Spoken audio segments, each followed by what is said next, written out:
My last slide, I'm going to talk about the nurse's role in all of this. One thing that I found interesting was the position statement that the American Nurses Association put out.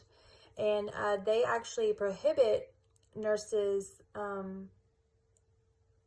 participation in physician-assisted suicide, partly because it has to do with the contraindication of the ANA's Code of Ethics for nurses. And that's the part where it's the right to self-determination. And in that states that nurses may not act with the sole intent to end life. So that was kind of interesting.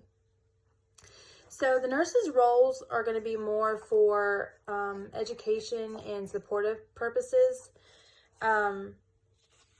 And the first thing is to become educated. You want to be able to give factual information, especially if it has to do with hospice care, because you want them to get the right information and be in good hands. Next, you want to keep your personal feelings out of it. You want to be able to separate your feelings from your professional duties. And if you can't do that, then find somebody else who can assist you in that.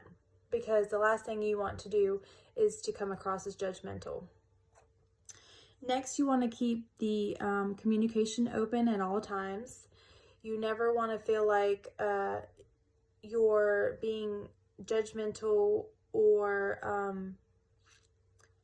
pushing your opinions off on them. You want to feel like they can come to you and talk to you about anything.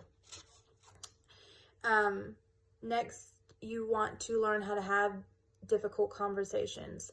When death is involved, it's always going to be difficult, especially, if the patient wants more information on this physician-assisted suicide, but the family disagrees. You're going to have to learn how to cope and deal with those types of situations. You want to be able to provide and identify resources for the patient, especially if they're wanting more information on their options.